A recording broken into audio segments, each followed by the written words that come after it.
Kerajinan tangan rajutan untuk sebuah oleh-oleh diciptakan oleh warga Kampung Anyar yang berlokasi di Kelurahan Cisarua, Kecamatan Cisarua, Kabupaten Bogor. Rajutan oleh-oleh diinisiasi oleh saudara Sani dan Umin hingga turun-temurun di keluarganya. Rajutan buah tangan Cisarua ini bukan hanya sekedar kerajinan maupun keterampilan, namun dengan hasil karyanya ini salah satu untuk bertahan hidup. Walaupun hanya berbekal alat sederhana dan benang wol, generasi pertama ini masih menghasilkan karya yang sangat bagus.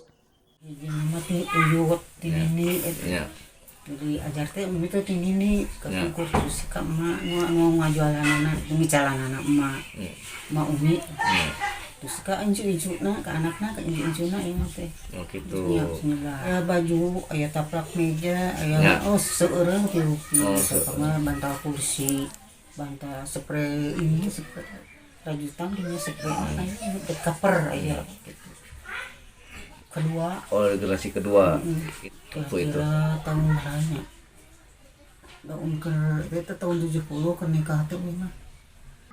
Hingga saat ini kerajinan rajutan masih dipertahankan oleh keluarganya sejak di era kolonial ataupun di zaman Belanda. Harga bahan rajutan dijual mulai dari harga Rp100.000 hingga Rp200.000. Dari Cisarua, Wawan Supriyatna melaporkan.